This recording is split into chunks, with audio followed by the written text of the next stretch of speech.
Hello, everyone. Tonight, we are tracing the slow, thunderous footsteps of a mammoth that never once stopped walking, not to rest, not to mourn, not even to die. His name isn't carved in stone because names hadn't been invented yet. But his story is pressed into ice older than every empire, every war, every bedtime story you've ever heard. Imagine this. It's so cold your breath freezes midair, and the only sound you hear is snow settling on snow. You're walking, no shuffling behind something that isn't supposed to still be moving. A beast the size of a truck wrapped in oily, matted fur, tusks the shape of question marks, dragging eternity behind it. And here's the part where you probably won't survive. Because you're barefoot. It's the late Pleistocene.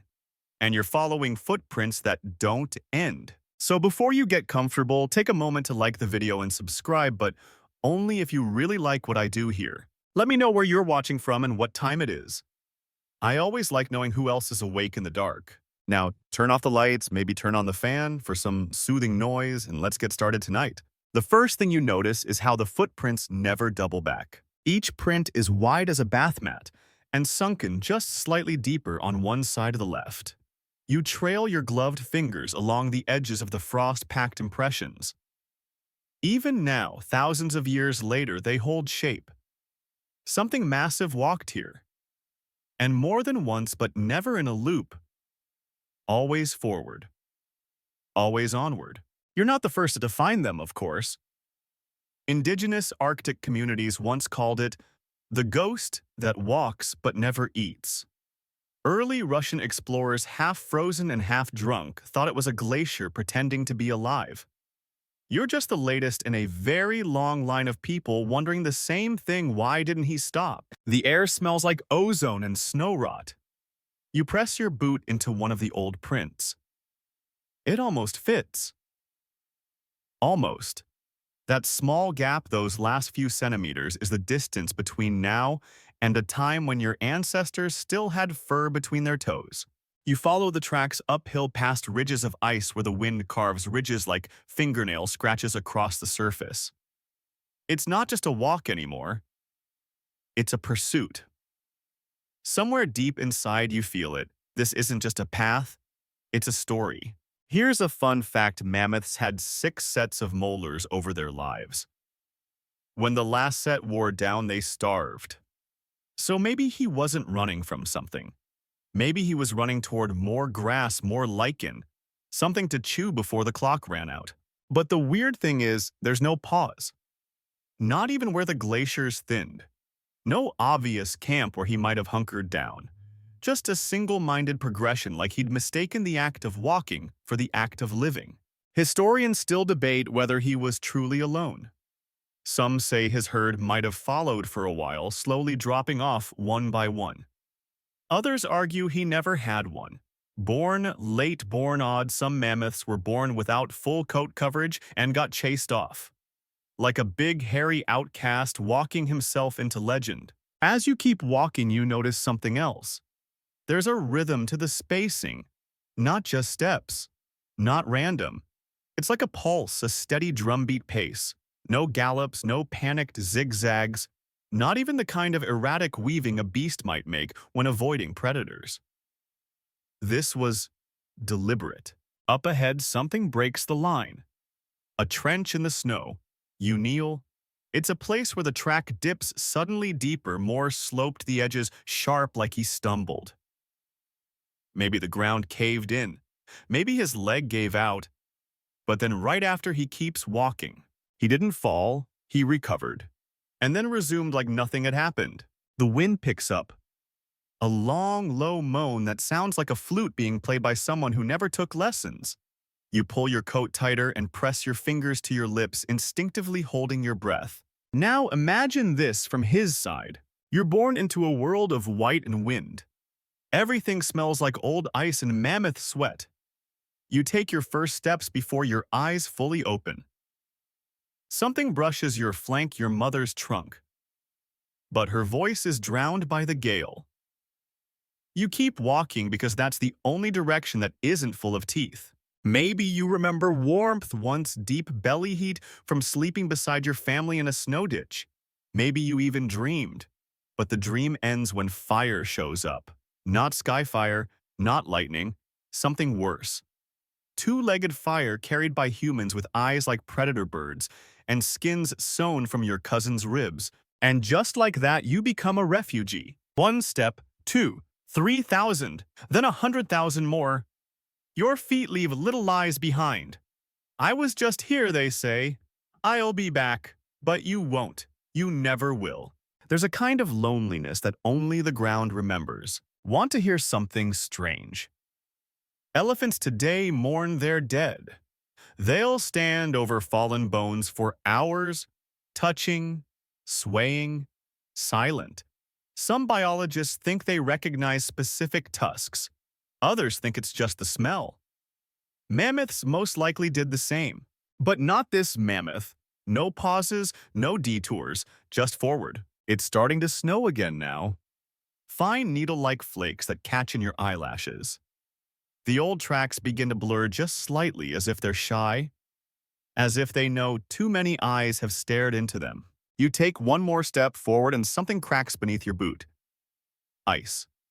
No bone. A small chip of something old. Something white and hollow and shaped vaguely like a molar. You stare at it, and the tracks just keep going. You're not sure how long you've been walking, and that's fitting because neither was he. The wind has a way of lying to you out here. One moment it whispers to your right ear, the next it hisses behind you like it's circling something you can't see. Your breath steams into the dark like smoke from a tiny fire that nobody wants to gather around. The tracks continue veering slightly to the left, always that same steady pace like a heartbeat that never missed. And then it changes. One set of tracks, smaller, shallower, less confident, breaks off nearby, parallel for a few meters, then gone. It's the first hint of the beginning. He was born during a storm so vicious even the wool in the sky got tangled. His mother paced the edge of the herd trunk, curled tightly around her own tusk while the others shuffled in a protective spiral. The air turned white, the kind of white that eats sound. The kind of storm that makes time slide sideways.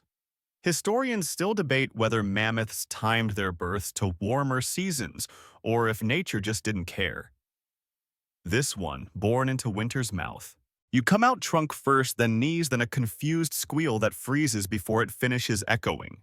You're slick with birth and the wind turns your first breath into daggers.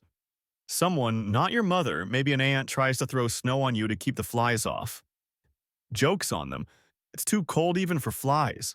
You stand before you understand standing, and then you walk. Because everyone is walking. And if you don't follow, you're a shadow with a countdown. It takes a while before the herd realizes it's split.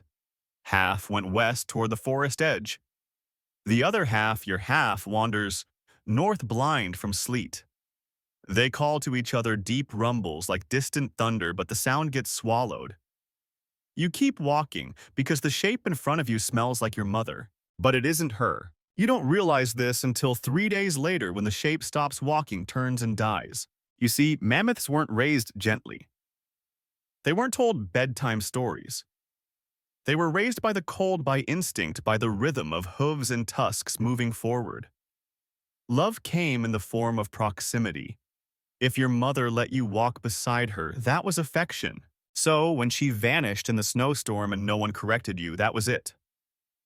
Childhood ends not with a goodbye, but with silence. You blink, and you're a week old, learning to trudge across frost-laced tundra, watching the older calves for cues. No one teaches you how to eat. You copy.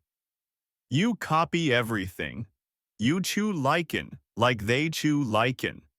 You nuzzle snow for water. You try to flap your ears like the bull, but yours are too floppy, and it just makes the older ones laugh.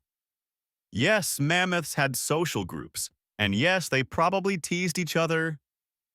Don't act like your ancestors weren't also jerks. You trip often. Over roots, over ice, over your own knees. But you always get up because stopping is the kind of thing that attracts teeth. You smell fire for the first time before you understand what danger is. It's like nothing you've ever scented before, like burnt fat tree bark and sweat. It stings. You raise your tiny trunk in confusion. Then come the whistles. High-pitched short bursts. Not from birds, not from wind, from upright shapes in the distance. They appear over the ridge like shadows with purpose. Two-legged fast wrapped in furs stolen from foxes and caribou. They carry fire like it's no big deal. They throw it. They whistle again. Panic is not learned. It's inherited. The herd breaks like water against a cliff. You're shoved sideways. Your tiny knees buckle. The shape you thought was your mother vanishes into a smear of snow and noise. And suddenly you're alone. Here's your odd fact for the evening: baby mammoths could weigh 200 pounds at birth. That's like delivering a tiny hairy refrigerator. And yet, they were still delicate. Not emotionally, mind you. Mammoth toddlers were sturdy in the brain. But their bodies' new muscle-thin fur, no-fat reserves weren't made for long journeys. Not yet. Which makes it strange that this one, the one you're following, just kept going. You find a narrow ice slope next to a frozen river. The prints descend it. You imagine it a baby legs trembling, sliding halfway down, half skiing on those oversized cushioned feet. Then thudding upright at the bottom like, yeah, I meant to do that. He would have walked through frozen birch forests where the trees make creaking noises that sound suspiciously like laughter. He would have learned to tell wind-blown snow from predator tracks.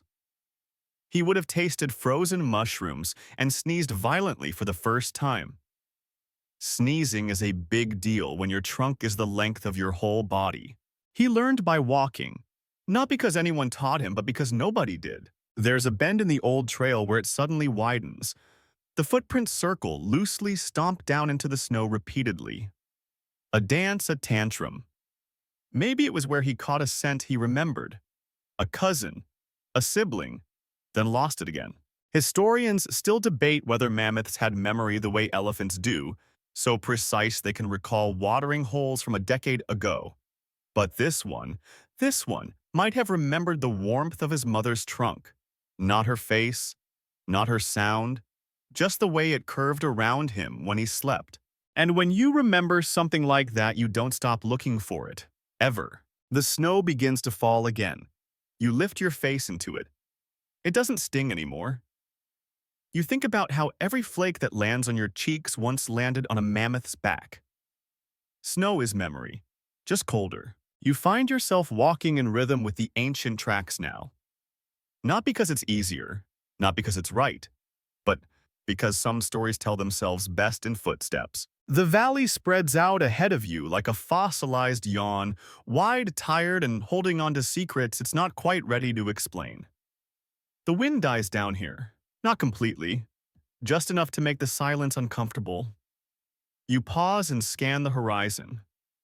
Snow rock and nothing else. At first, then you see it, the first black smear in the landscape.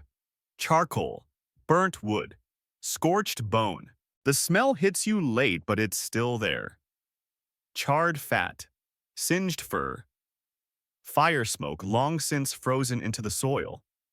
You kneel beside a clump of ash and sift it through your fingers.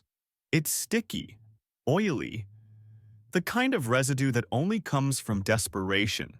This was not a campfire. This was a stampede. Remember when humans evolved? They were clever, didn't have claws or fangs, but they had fire and they had something much worse: teamwork. Prehistoric humans developed something called the burn funnel, a strategy where they'd light controlled fires on both sides of a herd, funneling the panic into a narrow kill zone. One entrance, no exits. Your mammoth walked straight through it. He wasn't a baby anymore by then, maybe 5, 6 years old. Tusks just beginning to nudge out like ivory commas. Still short, still unsure, but heavy enough to leave a dent when he moved. He'd been with the herd long enough to learn the difference between wind and warning. He knew the look the older bulls gave each other when the scent of humans hit the air. It was late autumn, dry moss everywhere. A single spark and the world turned into smoke and screaming. You try to picture it. He's sleeping near a small grove of frozen shrubs when it begins. A faint crackle. Then light. Then fire curling through the grass like it has a personal grudge. Around him, mammoths' trumpet stamps spin in tight circles. The matriarch bellows a call to move east, but east is already on fire. A young bull charges into the flame wall and never comes out. Two calves press their flanks together, trembling. The air fills with human whistles, short, sharp bursts that seem to come from everywhere at once. Our ancestors didn't hunt like lions. They hunted like stage directors, and in the chaos the herd splits again. Not gradually, instantly. The ground shakes with the thunder of massive feet, all going different directions, none of them smart. You're a teenage mammoth now, and the only direction left is forward. So you walk. Not because you're brave, because you're terrified. You don't even realize at first that you're alone again. You keep expecting to see a familiar flank ahead of you, a rust-colored cousin behind. But the smoke doesn't lift and the fire doesn't end, it just dies into fog. And when the noise fades, there's no one left to hear you trumpet.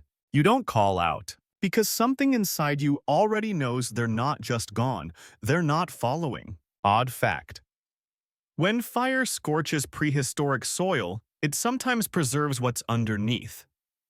Beneath this ash, archaeologists once found layers of seeds frozen mid-bloom next to bone fragments that showed cut marks. Tiny human tools. Flint blades the size of your thumb. It's like someone wrote a horror story and buried it under a field. You follow the tracks again. They're deeper now, heavier. Like someone walking while carrying too much. Or maybe carrying nothing except the weight of what they just saw.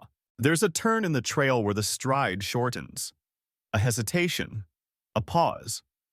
The mammoth didn't stop walking, not entirely, but he slowed. He looked back. You can almost feel it, some internal scream pressed into the shape of the footprints. Not words, but something older. Where is everyone? Historians still debate whether mammoths felt grief the same way elephants do. Modern elephants have been observed touching the bones of their dead, swaying, sometimes even weeping. But the mammoth you were tracing didn't have the luxury. He didn't find a body to mourn. Only smoke. Only absence. He picked up his pace again soon after. Because that's the thing about fear, it teaches you momentum. As the landscape flattens out, you see a line of disturbed soil.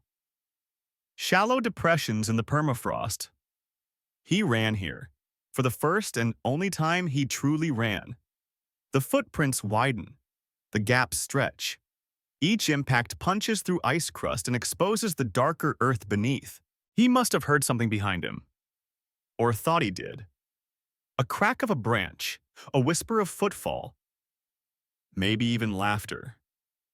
You can't be sure, but you do find blood. Just a single drop dried into a hard rust pellet near the edge of the slope. You crouch and run a gloved finger around it. Too old to test, too stubborn to be erased. Maybe a thrown spear grazed him. Maybe a branch caught his side. Maybe it wasn't his blood at all. Doesn't matter. He never turned around to find out. The landscape changes again.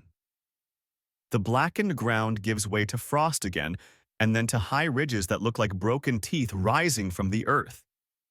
Cliffs shaped by ice erosion. If you squint, they resemble watching eyes. And yet the trail continues. Not frantic anymore, just forward. And here's something to think about as you warm your hands: prehistoric humans didn't waste kills. If they took down a mammoth, they used everything meat, hide, bone, tusk. Some archaeologists believe they even made musical instruments from mammoth ivory. Flutes, pipes, songs carved from the dead. So if this mammoth had died here, right here, you'd see signs of it. The bones, the scatter, the tools, but there's nothing. Because he kept going. And you follow. You shuffle along the next ridge, still following the trail like a thread through a tangle of ancient time. The wind's dropped to a whisper now, soft enough to hear your boots crunching over crusted snow. You half expect the tracks to end suddenly, abruptly, swallowed by weather water or a lucky meteor strike, but they don't. They stretch out like a sentence that refuses to end. He just kept walking. And that's when it hits you. Not just the cold, though. Sure, your fingers are basically 10 frozen French fries at this point, but the idea that no mammoth, no animal, no person, no thing was ever meant to walk this long, this far, this alone. No time to mourn. That's what this next stretch is about. You can see it in the way his gait changes. Subtle at first, his steps are slightly wider apart as if trying to distract himself by adjusting his rhythm. Classic coping mechanism. People do it all the time, rearrange furniture, change the part in their hair, pretend. Starting fresh means starting healed, but mourning. That's a luxury for the still. The trail moves across a wide, treeless plain. Nothing to hide behind, nothing to lean on. Just snow drifts that breathe in slow, shallow waves. You imagine him here, hulking, swaying slightly, with every step his breath rising in twin clouds from trunk and mouth. One eye always half closed against the wind. He doesn't slow, not even once. There's an old theory that mammoths were migratory, that they followed seasonal routes across entire continents. But that theory assumes they stopped in places, grazed, mated, rested. What you're tracking doesn't seem interested in those things. He's not migrating. He's fleeing something. Or maybe nothing. Maybe just the ache. Here's an odd fact. Mammoths had a sixth toe. Not really a toe, more like a cartilage nub inside their foot that acted like a weight-distributing wedge. It helped them walk across snow and marsh without sinking. You don't think about foot anatomy much, but out here walking every day, every hour for years, it mattered. That weird nub might have been the only reason he didn't collapse from exhaustion. A freak of prehistoric podiatry. The tracks enter a shallow valley where the snow has drifted deeper. You can barely make them out now, but they're still there. He was tired here. You can feel it. Each step pressed flatter, less purposeful. As if his body was still moving out of habit, but his mind was somewhere behind him, counting the ones who didn't make it. Historians still debate whether mammoths formed lifelong pair bonds. Elephants today do, sometimes with siblings, sometimes with friends. They have besties, emotional ride or dies. So it stands to reason this one had someone once. A calfhood friend, maybe even a sibling, and they're gone. No grave, no bones, no chance to pause and remember. Just a scent that stopped one morning, a trunk that didn't return the nuzzle, a trumpet that went unanswered. You imagine the moment he realized they weren't behind him anymore. The pause, the head turn, the long inhale, the slow, heavy breath out. And then he kept going. Because he had to. Because if he stopped, the cold would notice. There's a narrow passage ahead flanked by jagged ice columns that resemble standing stones. You walk through them slowly, reverently, like entering some prehistoric cathedral. The prints funnel through two, still steady, still committed. Somewhere here he probably felt grief trying to claw up his throat, but the wind stole it before it could leave his lungs. At the far end of the ice corridor, you find something unexpected. 3 large indentations in the snow where he must have paused long enough to shift his weight, not lay down, not rest, just stand. Think about that. After miles and miles of non-stop motion, he paused just long enough to leave a deeper mark. You drop your glove and place your palm into the center of the largest one. It's wide enough to hold your whole arm. The ice beneath is smooth, compressed, like he stood here in silence for hours, maybe watching the stars, or not watching anything at all, just existing. You look up. The sky is turning gray again. That dull Arctic twilight that never becomes true night. You blink slowly and picture him standing right where you are, a ghost, before the word existed, wrapped in ice and memory and momentum. And then he walked on. You follow the trail as it curves around a frozen lake, the surface fractured into jigsaw cracks. You almost miss the tracks here. He hugged the edge, knew better than to risk the center. Smart? He wasn't trying to die. He just wasn't afraid of it anymore. Which brings up another theory, that mammoths didn't understand death the way we do. They didn't fear it, but they noticed it.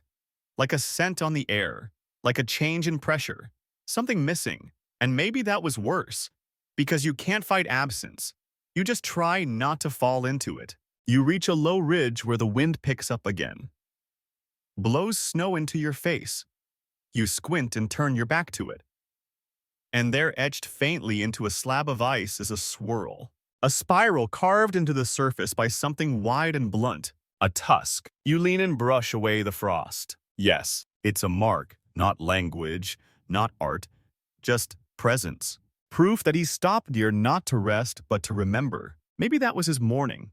No tears, no sobs, just a slow, deliberate etch into the side of time.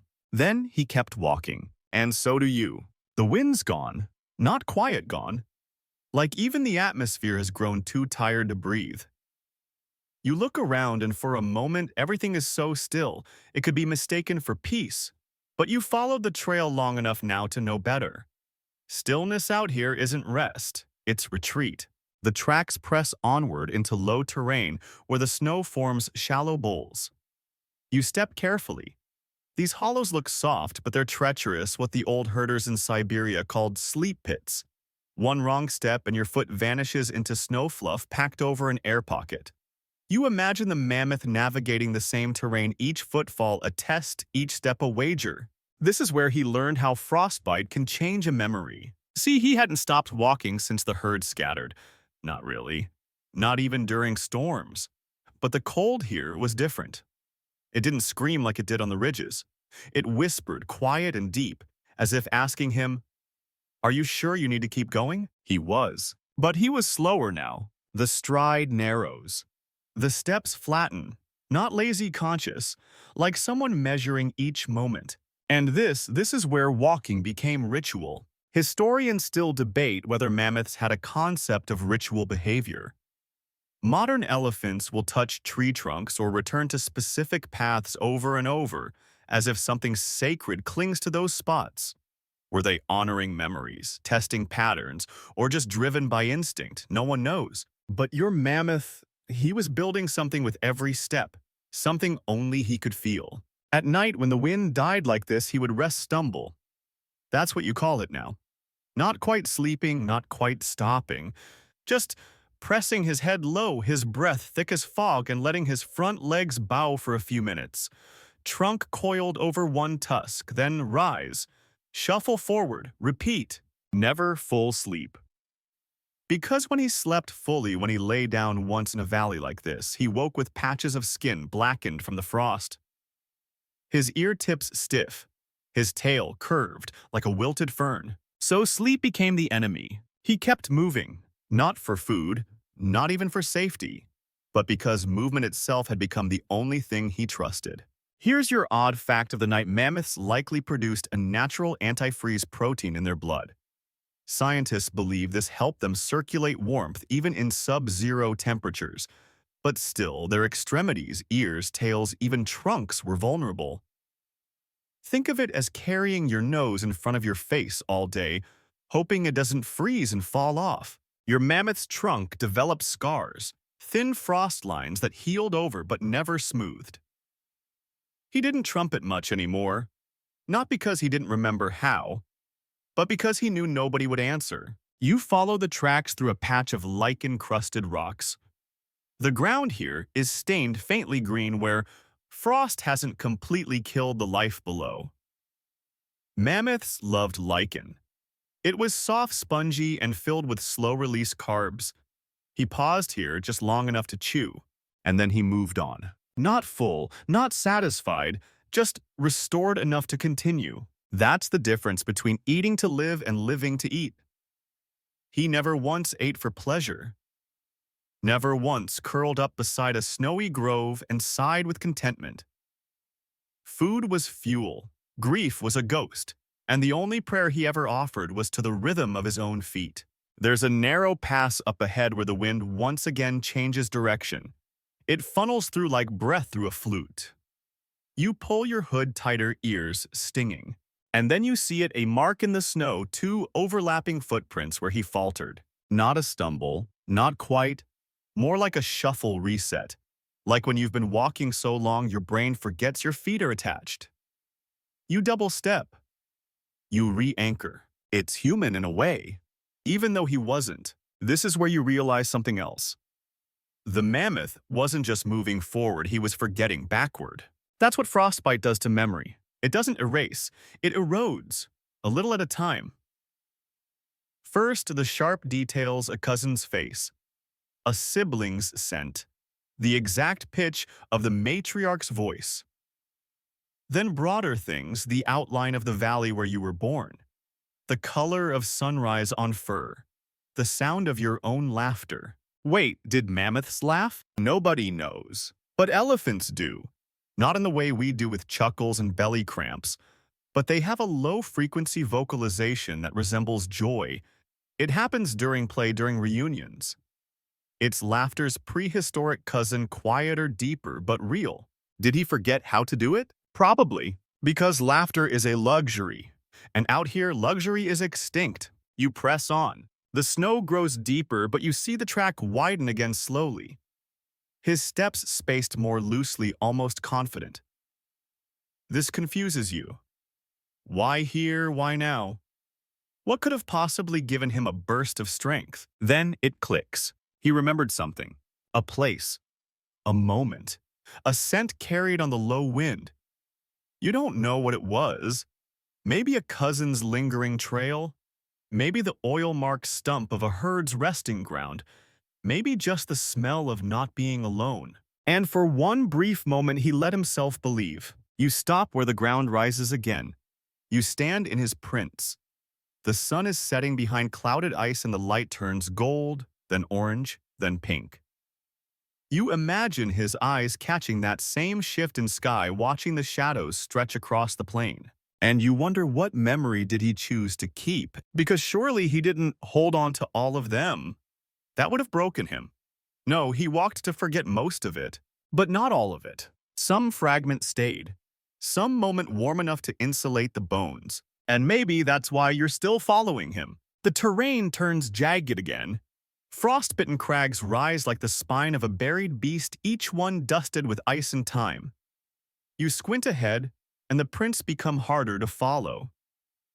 Not because they vanish, but because they scatter. Just briefly, a short burst of chaos in a path otherwise unnervingly consistent. And then it hits you. This is where it happened. The night he outran wolves. They say dire wolves hunted in packs. Big ones. Stronger than any dog you've met. Picture a German shepherd on steroids with worse manners and a habit of attacking things that were clearly too big to eat. They were built for endurance, not speed. They didn't chase. They waited. They circled. They wore you down until the idea of running was just a theory buried under fear. And they chose him. Maybe because he was limping slightly by then. Maybe because he was alone. Maybe because the scent of a mammoth who never stopped moving is like ringing a dinner bell at full volume. It happened at night, late. The sky was clear, cold enough that even the stars looked brittle. He was crossing a narrow stretch of open land, no cover, no slope, just crunchy ice and echoes. That's when he heard them. Not a growl, not at first, just a shift in the silence, a broken rhythm, a paw print pressed where there shouldn't have been any. He stopped for half a breath, then kept going. Not faster, just steadier. The wolves didn't strike right away. They never did. They trailed him. 6, maybe 7 of them, their eyes glowing gold in the low light, their breath clouding behind them like reverse comets. Here's your odd fact for the hour: dire wolves couldn't outrun horses. They didn't need to. They relied on a concept called persistence hunting. Just keep the pressure on. Wait until the legs give out. Wait until the moment someone forgets how to move forward. But your mammoth never forgot. His walk became a rhythm again, slow, deliberate, just fast enough to keep ahead. Not fleeing, not panicked, not even tempted to sprint. He knew better. Running would only buy him a few moments of false hope. But this slow, relentless pace, it bought him survival. He moved through the night like a shadow cast by something that didn't exist anymore. The wolves crept closer. He could hear them breathing now. Not behind him, beside him. Flanking. A younger mammoth might have spun, thrashed, trumpeted the air into a frenzy. but not him. He didn't waste noise. Instead, he changed direction, veered toward a stretch of hard-packed snow that sloped uphill slightly. Not much, just enough to be annoying if you didn't have a trunk and four massive legs. The wolves hesitated. One darted closer, tested him, nipped at his rear ankle. He kicked, not wildly, just a precise earth-thudding gesture that sent a spray of snow into the air and a not-so-subtle message into the pack. Try me. Historians still debate whether mammoths had the strength in their hind legs to kill outright with a backward kick. There's no definitive evidence, just a few crushed wolf skulls found disturbingly close to mammoth tracks. Coincidence?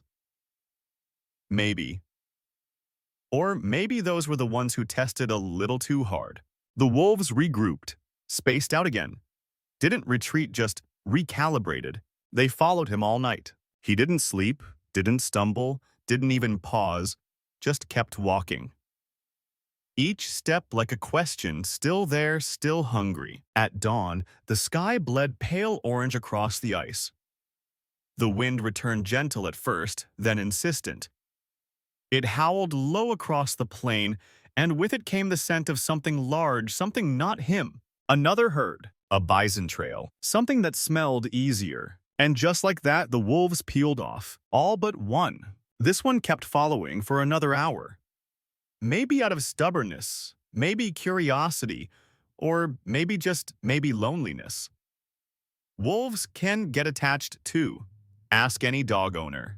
But eventually, even the last shadow disappeared, and he was alone again. You stop at the place where the prints double up, where he must have paced for a moment, checked the wind, listened to his own breath. Not celebration, not relief, just confirmation still alive. Odd, right? How silence becomes the only applause you need. You crouch and run your glove over the overlapping prints. They're deep. He was heavier here, or more alert. Maybe he dug in braced for an attack that never came. Maybe he just felt the weight of being alive a little more clearly. Either way, he moved on. Of course he did. Because once you survive something that should have killed you, there's not much else to do but keep walking. You follow the path as it leads into a wooded stretch, low, scraggly trees barely tall enough to be called trees. Their limbs hang heavy with frost and the underbrush crunches loudly under your steps. You realize something else. He didn't leave signs of panic. No zigzagging, no wide detours, no frenzied crush zones where he might have tried to trample his pursuers, just the same calm progression. Like fear had no permission to rewrite his path. This wasn't just a mammoth. This was something colder, something more resolved. You wonder how he looked that morning. After the wolves vanished, after the long night of silent pursuit, tired probably, but more than that, unchanged. Because fear didn't shape him, movement did. The next part of the trail begins with something that for the first time in hours feels almost warm droppings. Yeah. You laugh, but there it is, half-sunken, frozen solid, but undeniably dung. And not mammoth, smaller, more compact. You bend down and study it like a sommelier inspecting a particularly earthy vintage. A few tufts of hair clump nearby. Long, coarse, dark. Not wolf, not human. Musk ox. He had a partner once. You straighten and look ahead. The mammoth's tracks don't change much here, but they begin to share the trail with another set. Shorter stride, more erratic placement, hooved impressions that dig into the snow with stubborn verticality. It's oddly touching. This idea that somewhere in that frozen nowhere, a shaggy, foul-tempered tank of a creature decided to follow the world's loneliest mammoth. Or maybe it was the other way around. Either way, for a while, they walk together. And if that's not friendship, what is? You move ahead, matching the dual tracks step for step. The musk ox wandered sometimes, left the trail, stomped in a circle, doubled back like it was arguing with itself. But it always returned, like gravity, like guilt. Historians still debate whether large herbivores formed interspecies bonds in the Ice Age. Sure, predator-prey relationships are obvious, but alliances, camaraderie, that's harder to pin down. We have evidence of mixed herds mammoths near bison aurochs sharing watering holes with wild horses. But did they care about each other? Your answer's in the snow. Two creatures massive and alone in their own ways sharing the same path. It must have started one day when he found the ox already walking. You're him now. You see the musk ox 100 yards away limping along, maybe dragging a back leg, snorting at the snow like it's personally offended. You watch for a while. Consider veering off, avoiding it. But something about its pace, its refusal to fall behind keeps you from turning. So you match it, side by side. No greeting. Tai. Piesum. No touching. Just company. The ox doesn't speak, obviously, but its body talks enough. Head low, shoulders square, eyes half closed but alert. It's not here to help you. It's here to survive. Which means it understands you better than any mammoth ever did. You think back to your herd before the fire, before the storm, before your own footsteps became the only ones you heard. They never moved at your speed. Too fast when they were scared, too slow when they were full. No one ever matched you, except this angry lawnmower with horns. At night he huffs when he rests, always before you, and always just enough distance to remind you not to get too close. Still, when the wind howls or the sky lets loose another spattering of sleet, he inches nearer. You catch his scent often. It's not pleasant, but it's real. A living reminder that the world hasn't ended yet. Here's your odd fact: musk oxen aren't actually oxen. They're closer to goats. Yeah. Surprise. That tank-shaped, beard-dragging brute is basically a prehistoric mountain goat cosplaying as a bison. They're famous for their defensive circle formation when threatened.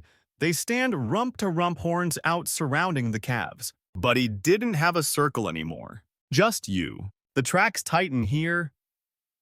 The terrain roughens. The snow deepens. You notice the ox's prints occasionally disappear where he may have floundered or slipped. Your mammoths don't. He begins to curve slightly to one side at intervals, like he's adjusting his pace, letting the ox catch up. That's not accident. That's care. Maybe even loyalty. There's a bend in this trail where the snow thins again, an ice shelf pressed against a low ridge. The tracks get close, practically touching.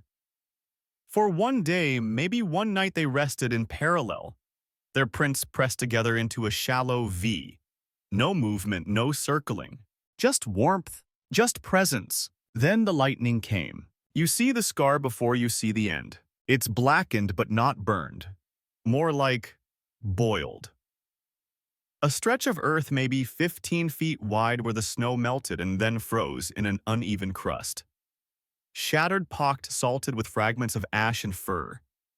You stare at it for a long time. The ox's prints stop here. The mammoths continue. Not right away. There's a pause. A scattered set of prints circling once, twice. A hesitation. Then forward again. You picture it. A quiet morning. Sky humming just a little too loud.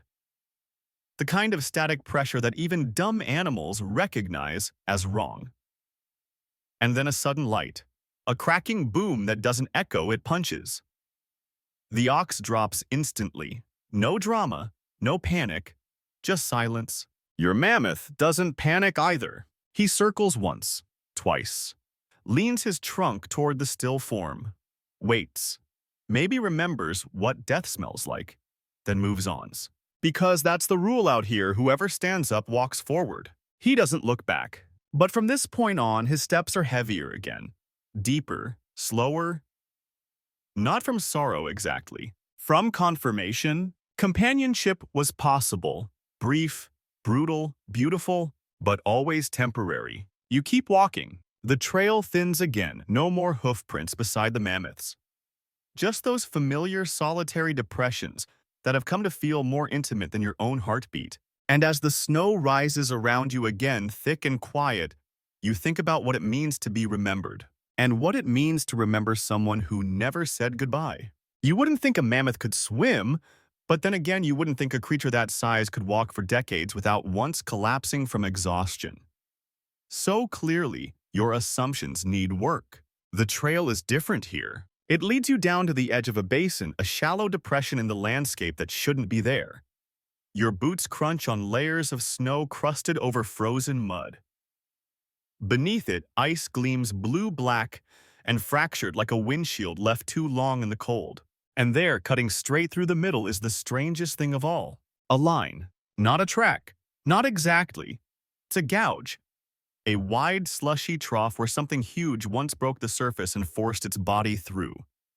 The snow around it melted oddly, refrozen into bulbous sculptures. And on the far side, prints. Mammoth prints. Fresh as far as age goes. Maybe days after the crossing. Maybe hours. You've reached the lake that shouldn't exist. During the last ice age, glacial lakes came and went like badly planned surprises. 1 week tundra. The next a pool the size of a town fed by melting sheets far to the west. This one wasn't on any modern maps.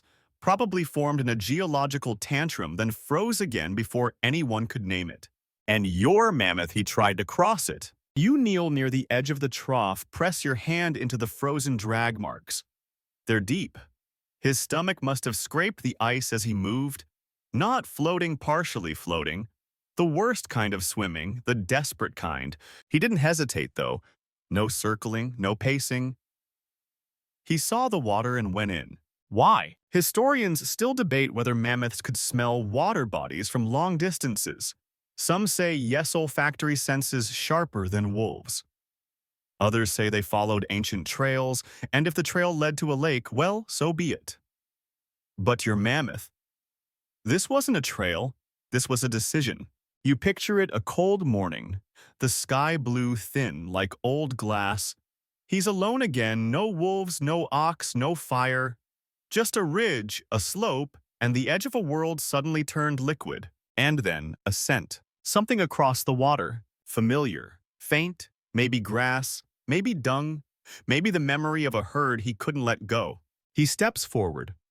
Slowly at first. Water crunches beneath his feet, then gives.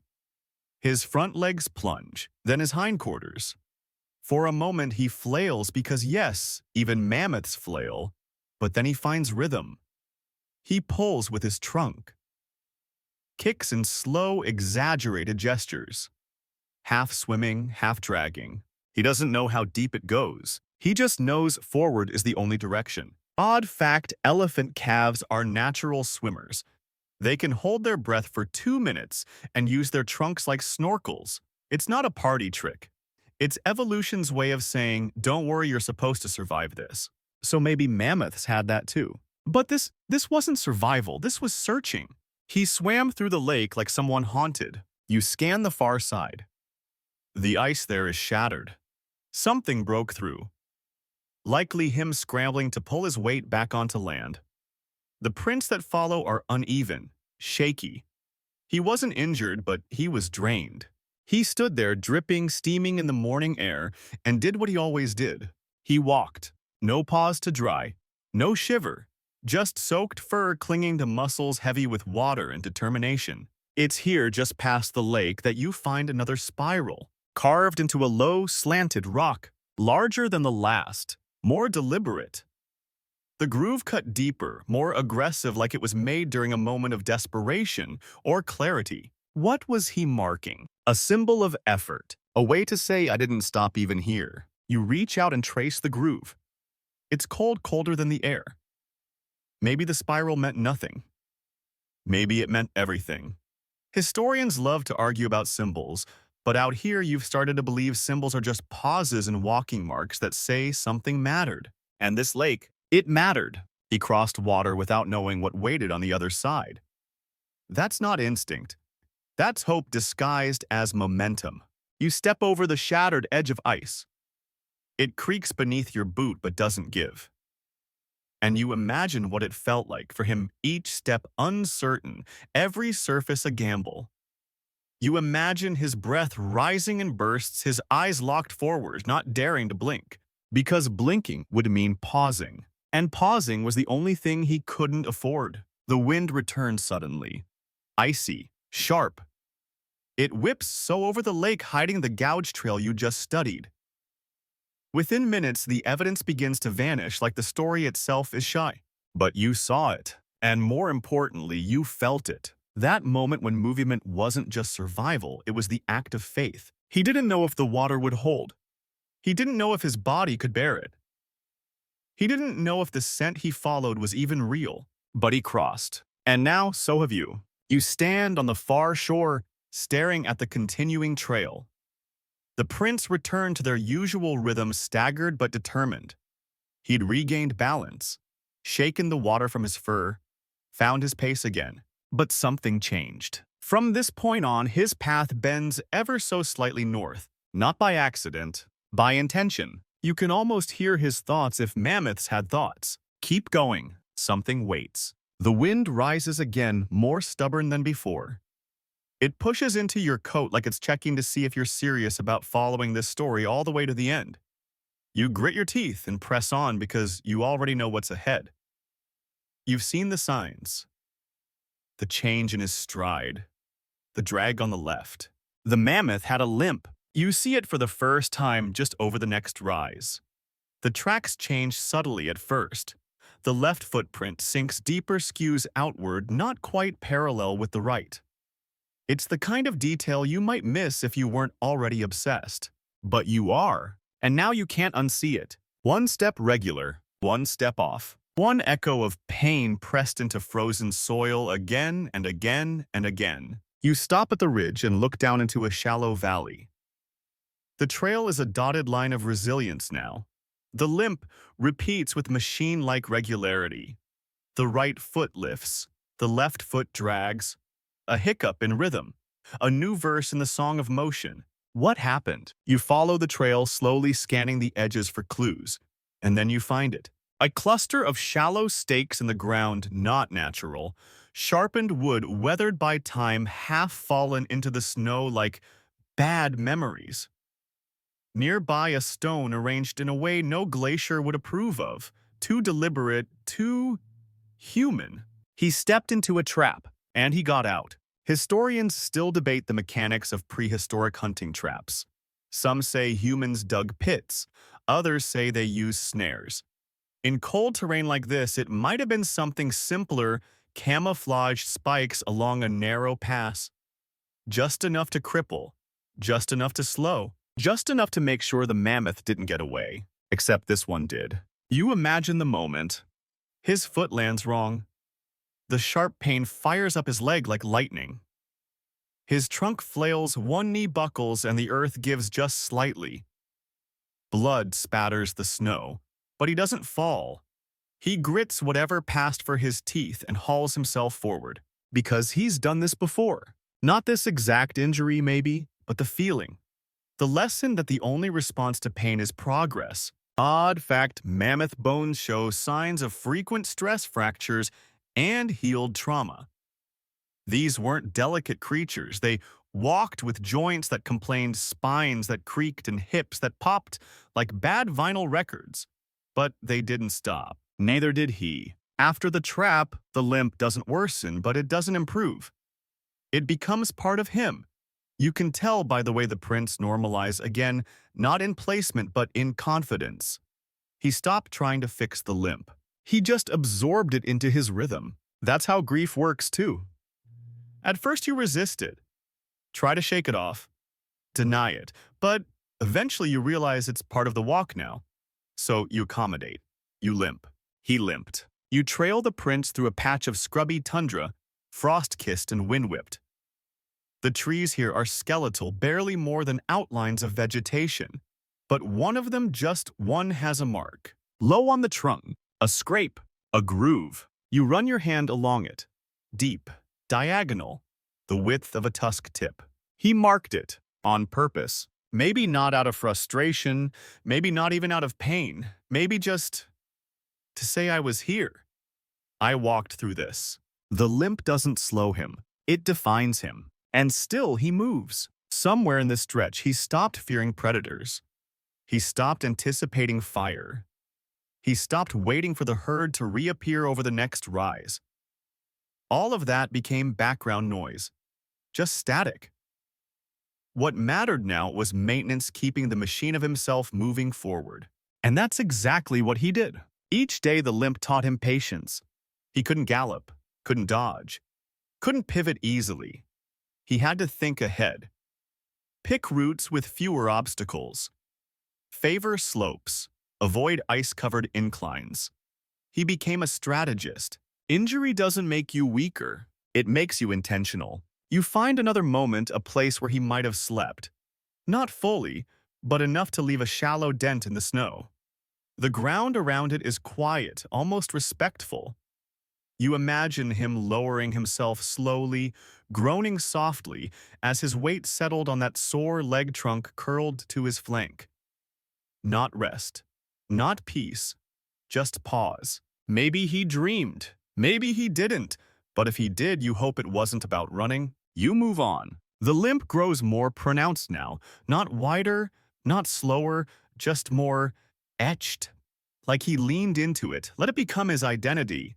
No shame, no apology. Just part of the path. You reach a small slope where he clearly struggled. His back leg slid here. You can see the imprint of a trunk pressed into the snow where he must have used it to steady himself. That's the thing with mammoths. They had 4 legs, but the trunk made 5. It wasn't just a nose. It was a 5th limb, a counterbalance, a cane. A reminder that nature sometimes over-designs when it cares. He made it up the slope, and the trail straightened again. You realize something important here. The limp didn't slow him because he never allowed himself to define speed as success. He redefined progress as presence. He was still moving. That's all that mattered. You follow. The landscape levels out again, stretching ahead like a blank scroll waiting for more footprints. You're knee-deep in snow now, though the cold barely registers anymore. Your body's adjusted, or maybe it's just numb. Either way, you're still tracing the story, and the story just got strange. Because now, the tusks start talking. Not literally. Don't worry, we're not jumping into full fantasy. But from here on out, you see signs that your mammoth wasn't just walking. He was carving. It starts with a spiral, etched into a boulder the size of a small car, worn smooth by time but unmistakable. You brush your glove over it, feel the gentle swirl. It's not deep, maybe an inch, but it's clean. Intentional. No scratch from rockfall, no glacier shift. He made it. He stopped briefly and dragged one of those enormous tusks across the surface in a looping, curling motion. Why? Because tusks curve with time, literally.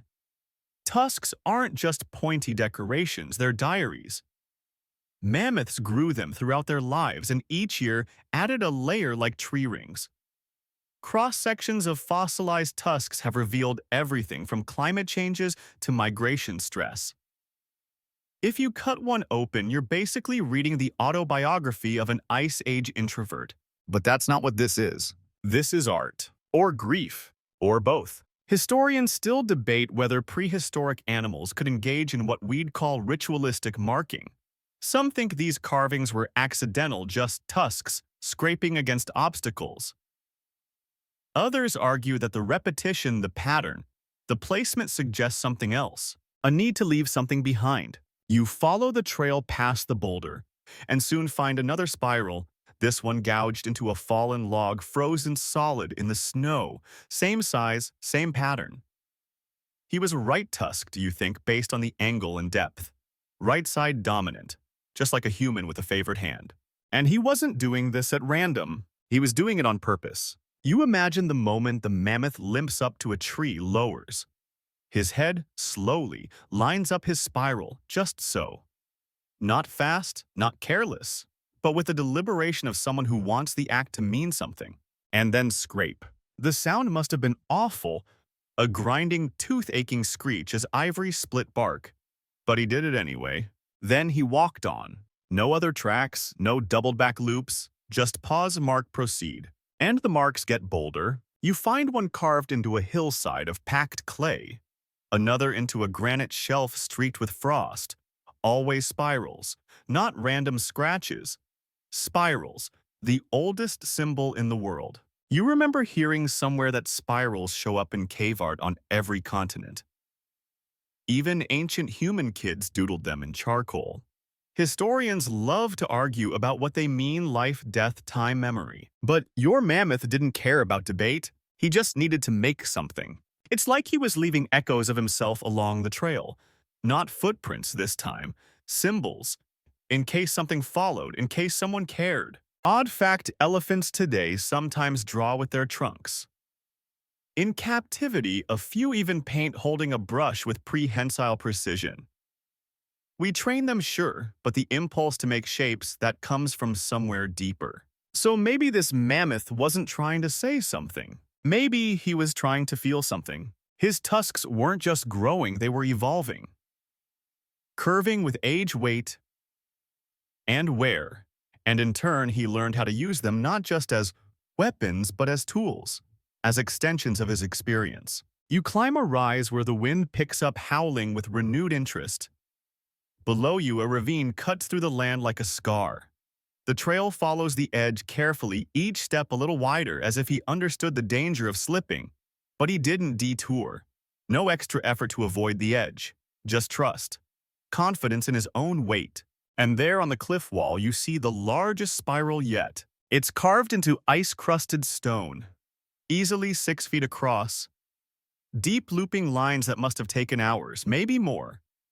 He would have had to angle his head, brace his stance, and work against gravity. It's absurd. It's magnificent. It's lonely. Because no one saw him make it. No one but you. You sit for a moment staring at it. The wind quiets again. A small miracle. And you let yourself imagine what he was thinking, hunched beside this cliff tusk, dragging across stone, making beauty that no one would ever name. He didn't need applause. He needed release. There's a myth that mammoths were too dumb to understand symbols, that their brains were all tusk and bulk. But brain scans of fossil skulls show otherwise. They had enormous temporal lobes. Same area modern elephants use for memory and emotion. Some scientists believe mammoths remembered pain for years. And if that's true, then carving spirals was his way of surviving memory. Because if you carry loss long enough, sometimes you have to put it somewhere. He put it in stone. And now it's in you. You rise, exhale, and follow the prints once more. His pace remains steady, limp accounted for, gait solid. He'd left something behind at the spiral, not just a symbol, but a burden. And with every mark, he made himself lighter. Maybe not physically, but somewhere deeper than that. It's hard to tell what time it is now. The sky refuses to cooperate. The sun, if you can call it that, is stuck somewhere behind a wall of clouds, giving everything a soft, directionless glow. The shadows are gone. The temperature's dropped, but not enough to bite. Not enough to threaten. It feels like being inside a refrigerator with the light left on. Welcome to the midnight sun. Your mammoth entered this part of the world near the end of his life. You can tell by the way the prints flatten again. He was older now, slower, not fragile, but quieter. The limp was still there, of course, but so was the rhythm, so was the patience. But something was different. He wasn't sleeping, not at night, not in the day, because out here the difference stopped mattering. The Arctic summer had arrived, and with it a kind of perpetual twilight. The sun dipped, but never disappeared. A soft, endless dusk that blurred the boundaries of time. And for a creature who relied on time, on rhythm, on cycles, that was a problem. You step carefully along the narrow trail that winds between low ridges and ponds that haven't frozen in weeks. The mammoth tracks cut through them without pause. He walked through standing water, through bog, through slush that should have smelled like life, but didn't. He didn't rest, because the sky didn't darken. And darkness was sleep. Here's your odd fact: elephants in the wild sleep only about 2 hours a night, usually standing up. But when they feel safe, when they're in a familiar place or surrounded by their herd, they'll lie down, dream, twitch, even snore. But mammoths, he had no herd, no familiarity, and no night. So he walked Not aimlessly, just constantly. You think of the circadian rhythm, the internal clock that even bacteria seem to follow. It tells us when to sleep, when to eat, when to be. But in the land of endless sunlight, that clock doesn't tick. It just hums. A flat, even hum with no urgency, no cues. Imagine your whole life being run by the rise and fall of the sun. And then it stops falling. He must have been confused. Or maybe not. Maybe this was just another version of silence, another form of being forgotten. He walked past nesting grounds, birds darting around in their frantic, feathery choreography. He walked through shallow ponds where frogs mated noisily and algae turned the water sour green. He walked through mosquito clouds thick enough to muffle sound. He didn't stop, not even once. Historians still debate whether mammoths were strictly diurnal like modern elephants, or whether they adjusted behavior depending on the season. Some believe they simply adapted, rested during temperature drops, walked when it felt safe. But your mammoths, he chose to move always. The light never changed. So his instinct, the one that said now you sleep, simply turned off. You find another spiral barely scratched into a flat patch of tundra stone. This one is shallower, lazy even. He didn't spend long on it, just enough to press the tusk curve at once, then move on. You wonder if he thought it would be his last. And then you realize he probably wanted it to be. Because this constant light, this glow that never dims, was the closest thing to exhaustion he'd ever known. He wasn't tired like after a swim or after fleeing wolves. This was different. This was soul tired. The kind where you forget what silence feels like inside your own head. And yet, forward. Always forward. There's a moment where the prints deepen again only a few inches, but the spacing tightens too. His steps were shorter here, less confident. It could have been the ground, could have been instinct, or maybe, just maybe, he realized something. He wasn't going to find the herd. Not now. Not ever. And instead of falling apart, instead of crumpling like a myth unraveling, he did something better. He kept walking, but slower, like he wasn't rushing anymore, like he had time. You pause beside a shallow stream that crosses the trail. The water trickles like a memory, thin, bright, just cold enough to sting. You crouch and wash your face in it, because you need to feel something too. The midnight sun has a way of pressing down on your brain, making the hours elastic, unreal. And suddenly you understand why he didn't sleep. Because there's nothing to wake up to. You follow the trail across the stream. The ground here is dotted with boulders. Some are tall enough to cast weak shadows in the tilted light. The mammoth weaved between them, not because he needed to, but because he could. He was tracing old paths, not his own, but ones left behind by others. You see occasional overlaps, faint ancient prints half swallowed by erosion. Maybe they were real, maybe they're just tricks of the light. But for a moment, he wasn't the only one. He might have walked here with his herd long ago. Before the fire, before the storm, before the lake and the limp. And now he'd returned, not to find them, just to remember. There's no new spiral here. No mark.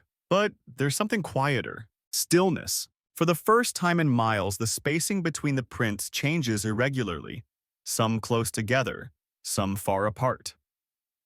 A hesitation. A pause. He was wandering, not lost, just unmoored. The land of the midnight sun didn't break him. It let him drift. Because when the sky refuses to sleep, you don't either. You just walk. And if you're lucky, you find something that feels like dreaming. The land begins to ripple beneath your feet. Not in motion, don't panic. It's subtle. A slant, a shift, a slow upward swell that you barely notice until your legs start aching. The trail rises again, gently but persistently. The snow becomes patchier, thinner, replaced by sodden ground dotted with scrub grass and soft mud. And there's water everywhere, trickling between stones, pooling in shallow divots, running in rivulets that seem to defy gravity. The sea is moving inland. You pause at the edge of what used to be dry land. A pale tide line wraps around the base of nearby rocks like a necklace of erosion. Bits of driftwood are tangled in skeletal shrubs too far from any current to have landed here recently. And the mammoth's prints, they go straight through. No detour, no hesitation. Just straight through marsh that should have stopped him. Historians still debate the extent of glacial melt during the Pleistocene's final centuries. One camp believes rising seas happened in violent bursts as dams of ancient ice cracked and flooded entire valleys. Others argue it was slower, a creeping tide that turned plains into bogs over generations. Your mammoth didn't have time for debate. He had to climb, and wade, and trudge through mud that clung to his limbs like memory. You follow the prints carefully. The ground squelches beneath your boots. You can't see your reflection in the water. It's too murky, stirred up by centuries of freeze and thaw. Frogs croak lazily nearby, a sound older than language, older than your species. Your mammoth walked through that same chorus. He probably didn't notice. Or maybe it annoyed him. Odd fact, frogs are some of the oldest vocalizers on Earth. Their calls haven't changed much in millions of years. That sound you're hearing, he heard it too. And he didn't stop. Even as the land turned traitor under his feet, you find places where the trail staggers, not wildly but enough. His feet sank deeper here, especially the back ones. He must have leaned forward, trunk sweeping low for balance. You find drag marks, not from collapse, from recalibration. He was adjusting, reassessing, learning how to walk on land that no longer acted like land. The vegetation here is strange, gnarled root systems tangled above ground like fingers reaching for something that isn't coming back. The kind of plants that only grow when the earth isn't sure what season it's in. And still, the mammoth walked. You wonder why, you always do. He could have turned back, could have paused, could have found higher ground and waited. But that's not who he was anymore. If the sea was rising, then he'd rise too. Not because he wanted to conquer it, because the alternative was standing still. And he didn't do that. You come to a narrow channel, a snaking stream that must have been a dry ditch once. Now it's pulsing with meltwater. The trail stops for a moment, then jumps. Literally. His prints disappear on one side and reappear a few feet across. He leapt, just once. Not a massive jump, not dramatic, but enough. Enough to clear the deepest part. Enough to keep momentum. You smile. Because for all his weight, all his wear, all his pain, he still had that. He still had effort. There's another spiral nearby, carved into the mud with less grace than the others. Sloppy, rushed, like he was sinking even as he made it. You crouch beside it, brush the muck from the grooves. It's still beautiful. Even now. He was telling himself something over and over. You're still here. You're still walking. The path climbs again. More sharply now. Hills rise from the marsh like reluctant gods covered in moss and slush. Trees start appearing short-bowed, leaning like they're hiding from something. And here's where the frogs get louder, swarming. They're everywhere underfoot, croaking from puddles, watching with those tiny judgmental eyes. Some leap ahead as you pass, making tiny plop sounds that break the stillness like static. Your mammoth must have hated this part. Or maybe he didn't care. Maybe it reminded him of life. Because up until now, the world had been full of absence, burnt silence, frozen ground, ghost tracks. But this was noise, motion. Even if he didn't understand it, he walked through it. The frogs didn't flee from him. They just moved aside. Because he was part of the land. And the land was learning to move again. You crest another hill, and there below you is a wide basin, filled with new water. Not deep, not permanent, just there. Like the earth exhaled and forgot to breathe back in. The mammoth walked right through it. You can see the chaos in his steps here.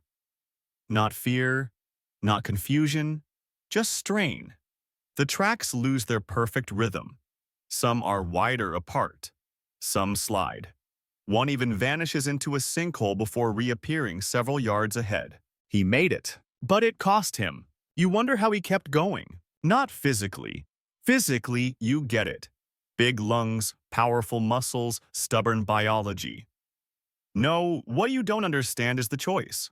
Why keep walking through a world that keeps shifting? Why not curl up and let the mud take you? Maybe he did it for the same reason he made the spirals. Because forward was the only direction that held meaning. Standing still wasn't peace. It was erasure. You step down into the basin carefully. The ground gives a little under your boots. You half expect to fall, but you don't. The frogs croak. The wind hushes. The prince continue climbing up the far side. You follow, because that's what he taught you. It takes a moment to recognize what you're looking at. At first, it just seems like rocks jumbled, snow-patched, randomly scattered across a wide, sun-bleached clearing. Then your eyes adjust. Your breath catches. They're not rocks. They're bones, enormous, weathered, half sunken into the thawing soil. Curved like driftwood, some smooth from erosion, others jagged and broken like old branches. You step carefully between them, heart slowed by reverence. This is a graveyard, a mountain made of bones. Not literal height, just weight. History. An accumulation of lives once thundering across the plains, now silent and half-buried. And at the center, slightly apart from the rest, the mammoth's trail pauses. Not ends, pauses. Because for once he didn't just pass through. He circled. The prints form a slow spiral. Wide arcs around the bone field closing inward gently. Deliberate. Like he was reading. Or remembering. Historians still debate whether mammoths return to the remains of their own. Elephants do. They touch bones with their trunks, roll them, hold quiet vigils. But this is more than a touch. This is a ritual. You kneel beside a massive scapula, larger than your torso, half draped in moss. The edges are polished from wind, but the weight of it is still undeniable. It belonged to someone like him. Maybe a cousin, a parent, a rival. Maybe the matriarch, the one he lost in the fire. The one whose trumpet still echoes in the shape of his breath even though it hasn't rung in years. He didn't come here by chance. This wasn't a stop on the way. This was the destination he hadn't known he was walking toward. And when he arrived, he didn't collapse. Didn't cry out. Didn't mourn the way humans like to picture grief, loud, cinematic, full of rain. No, he walked among the bones like they were music. Slow, measured, listening. There's another spiral here etched not into stone but into the earth itself. A shallow trench dragged by tusk or toe, sloppy but wide, scuffed and trampled. He walked it into existence. You can imagine him circling the graveyard, ears twitching, trunk lowering gently over femurs and ribs and crumbled vertebrae. You imagine him making sounds you'll never hear, deep, subsonic frequencies meant not for ears but for memory. He stayed here for hours, maybe days. Odd fact, mammoth bones sometimes accumulate in the same places for centuries, layered by generations. Not because they all died at once, but because they returned. To pass, to rest, to remember. This isn't just a graveyard. It's a library. And he was reading the last chapter. You walk slowly, now matching his final arc.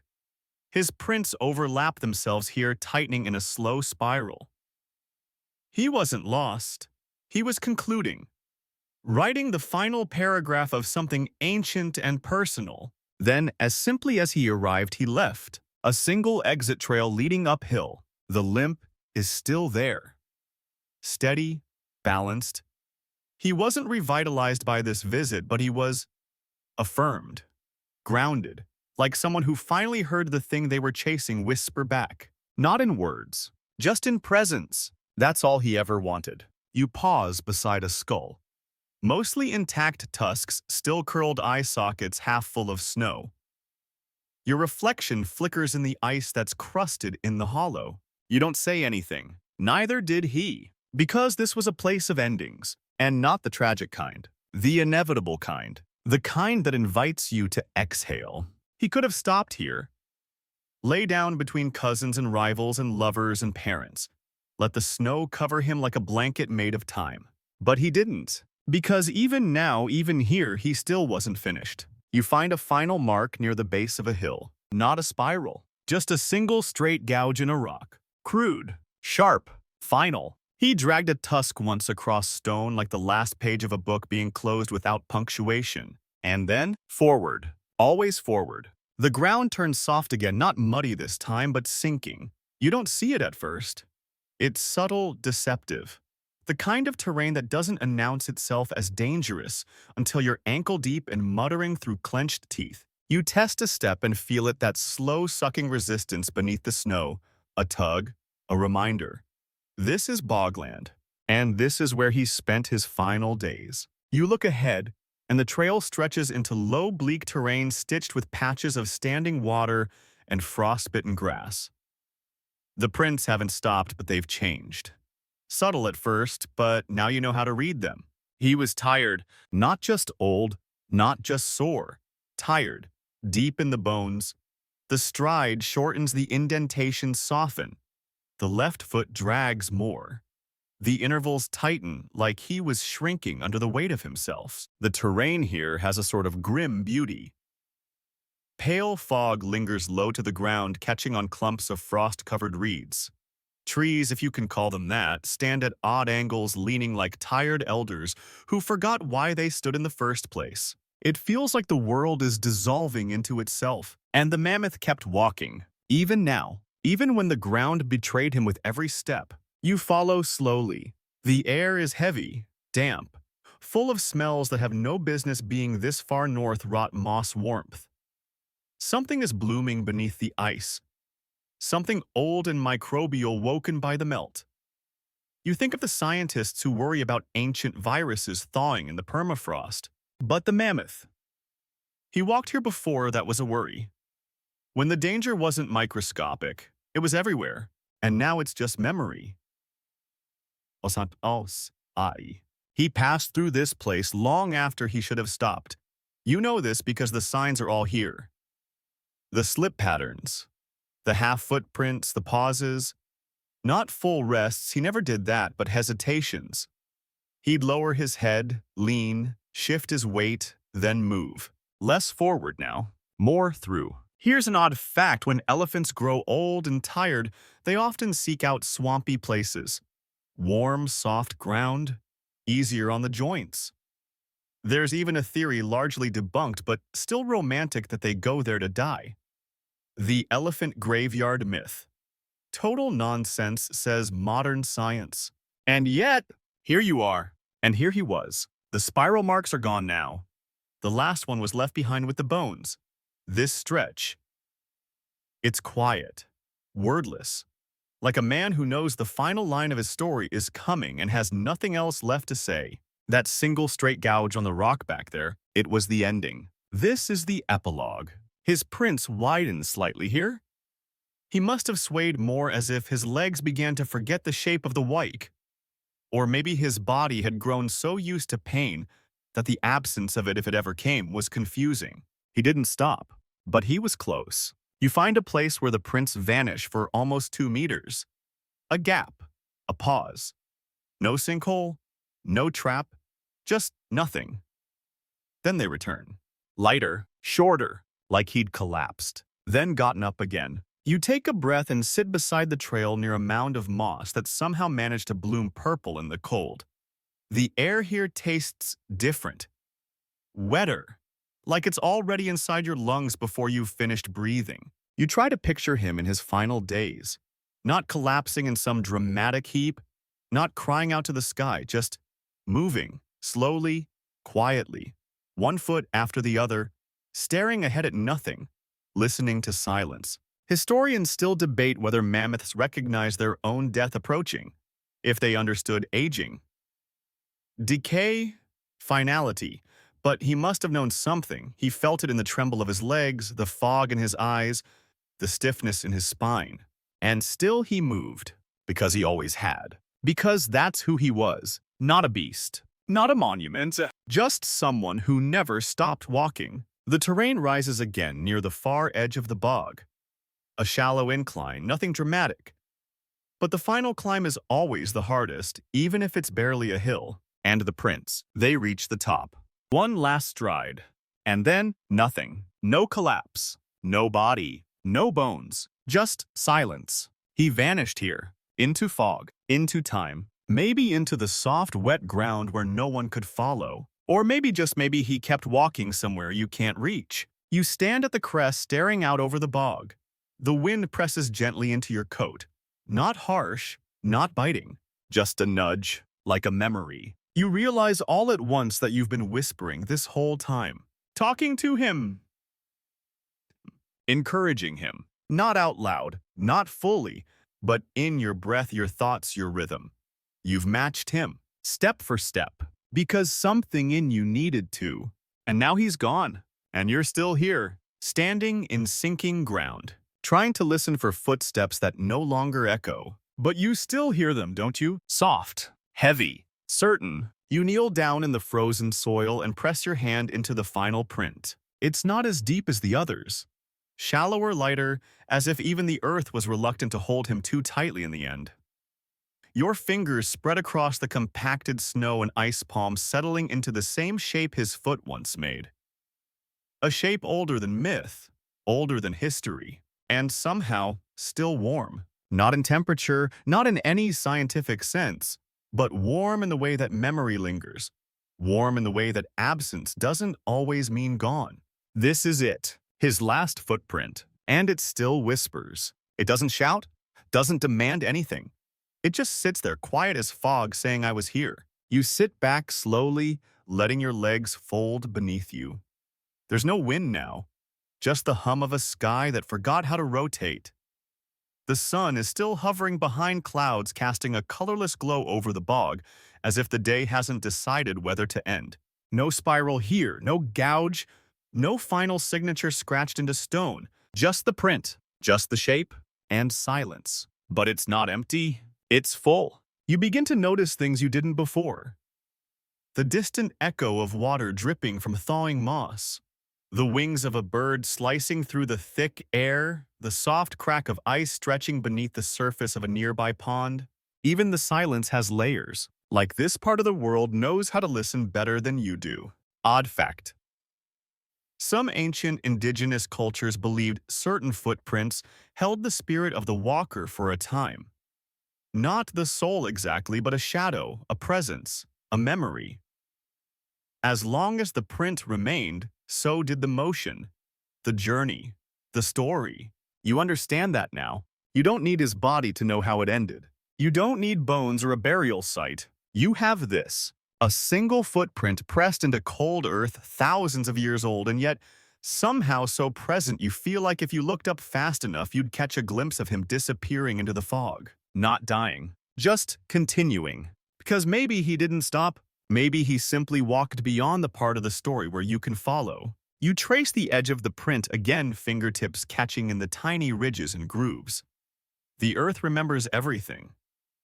Every thunder of his step, every limp, every hesitation, every refusal to lie down. You rise slowly, not because you're ready to leave, but because the print has told you what it came to say. This was never a story about extinction. This was a story about endurance. About what happens when the world keeps changing and you refuse to disappear. About walking so long, so far, so relentlessly that even time itself gets tired of waiting for you to stop. The trail ends here, but the echo doesn't. It hums in your legs. It breathes in your chest. And when you finally take a step backward away from that last mark, it feels wrong. So you take another. Forward. Always forward. Because now the print is in you, and you have to carry it. So here you are at the quietest part of the world, holding the weight of a single footprint. The mammoth that never stopped walking didn't walk for glory or for spectacle. He didn't walk to be remembered. He walked because motion was the only thing he had left. And somehow that choice, simple, brutal, beautiful, turned him into something more than just an animal. He became a rhythm, a whisper passed down in frozen soil. A story told in the shape of the earth. He walked through loss, through fire, through traps and cold, through the kind of silence that could unmake you. He outlived his herd, outlasted his predators, outwalked his own bones. And you followed him, step by step, because something in you needed to know what happens when someone refuses to stop. You found spirals, scratches, scars. You found beauty made without witnesses. You found grief carved into stone. And in the end, you found not a body, not a death, but a single footprint still holding time in its palm. The mammoth didn't teach you how to survive. He taught you how to keep moving, even when the ground sinks, even when the light never dims, even when your bones say enough. Because sometimes the only answer is another step. And sometimes that's more than enough. Turn off your screen slowly. Breathe. Let the world grow quiet again. Because if you listen just right, you'll still hear him. One foot after the other. Far ahead. Just waiting for you to follow.